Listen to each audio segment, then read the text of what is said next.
ಮೈಸೂರಿನ ಉದಯಗಿರಿ ಗಲಭೆ ಪ್ರಕರಣಕ್ಕೆ ಸಂಬಂಧಪಟ್ಟಂತೆ ಕಲ್ಲು ತೂರಾಟದ ಹಿಂದಿದೆಯಾ ಸಂಘಟನೆಗಳ ಕೈವಾಡ ಅನ್ನೋ ಪ್ರಶ್ನೆ ಮೂಡ್ತಿದೆ. ಹಿಂದೆ ಇದೇ ರೀತಿಯಲ್ಲಿ ಕೃತ್ಯ ನಡೆಸಿದವರಿಂದ ಗಲಭೆ ಶಂಕೆ ವ್ಯಕ್ತವಾಗ್ತಿದೆ. ಹಲವು ಆಯಾಮಗಳಲ್ಲಿ ಮೈಸೂರು ಪೊಲೀಸರು ತನಿಖೆಯನ್ನ ನಡೆಸುತ್ತಿದ್ದಾರೆ. ಟವರ್ ಲೊಕೇಶನ್ ಮೂಲಕ ಉದ್ರಿಕ್ತರ ಪತ್ತೆಗೆ ಪ್ರಯತ್ನ ಪಟ್ಟಿದ್ದಾರೆ. ಸಿಸಿಟಿವಿ ವಿಡಿಯೋಗಳನ್ನು ಆಧರಿಸಿ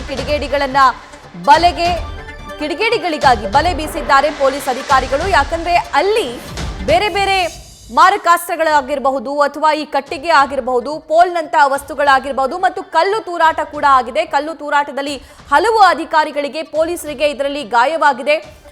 ಕಿಟಕಿ ಗಾಜುಗಳು, ಕಾರ್ ಮತ್ತು ಬೇರೆ ವಾಹನಗಳ ಕಿಟಕಿ ಗಾಜು ಸಂಪೂರ್ಣ ಒಡೆದು ಹೋಗಿದೆ, ಸಾಕಷ್ಟು ಡ್ಯಾಮೇಜ್ ಆಗಿದೆ.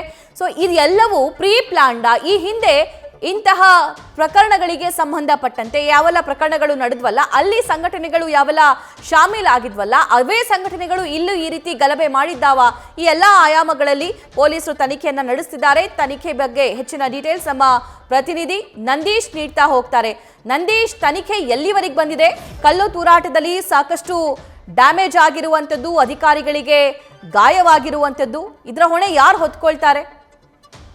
ಖಂಡಿತ ಸಭಾ, ಮೈಸೂರಿನ ಉದಯಗಿರಿ ಪೊಲೀಸ್ ಠಾಣೆಯ ಮೇಲೆ ಹಾಗೆ ಪೊಲೀಸರ ಮೇಲೆ ದಾಂಧಲೆ ಮಾಡಿದಂತಹ ಕಿಡಿಗೇಡಿಗಳ ಅವರನ್ನ ಬಂಧಿಸೋದಕ್ಕೆ ಇದೀಗ ಪೊಲೀಸರು ಬಲೆ ಬೀಸಿದ್ದಾರೆ. ಅಂದ್ರೆ ಆ ನಿಟ್ಟಿನಲ್ಲಿ ತನಿಖೆಯನ್ನ ಈಗಾಗಲೇ ಮೈಸೂರು ಪೊಲೀಸರು ಚುರುಕುಗೊಳಿಸಿರುವಂತದ್ದು. ಅಂದ್ರೆ ಸಿಸಿಬಿಗೆ ಈ ಒಂದು ಕೇಸನ್ನ ವರ್ಗಾವಣೆ ಮಾಡಲಾಗಿದೆ.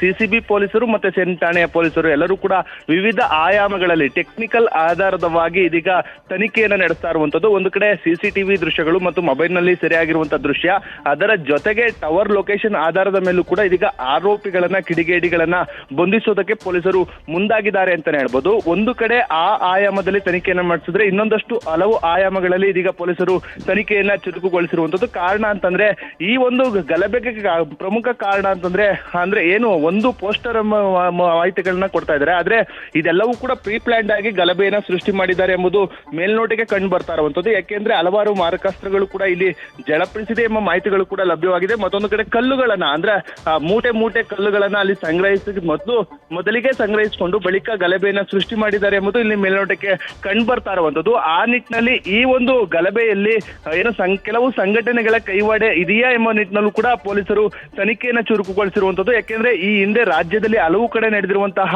ಒಂದು ಗಲಭೆ ಪ್ರಕರಣಗಳಲ್ಲಿ ಹಲವಾರು ನಿಷೇಧಿತ ಸಂಘಟನೆಗಳು ಕೂಡ ಭಾಗಿಯಾಗಿರುವಂತದ್ದು ಕಂಡು ಬಂದಿರುವಂತದ್ದು. ಆ ನಿಟ್ಟಿನಲ್ಲಿ ಅದೇ ಆಯಾಮದಲ್ಲೂ ಕೂಡ ಇದೀಗ ತನಿಖೆಯನ್ನ ಪೊಲೀಸರು ಚುರುಕುಗೊಳಿಸಿದ್ದಾರೆ ಅಂತಾನೆ ಹೇಳ್ಬೋದು. ಸಭಾ, ಥ್ಯಾಂಕ್ ಯು ನಂದೀಶ್.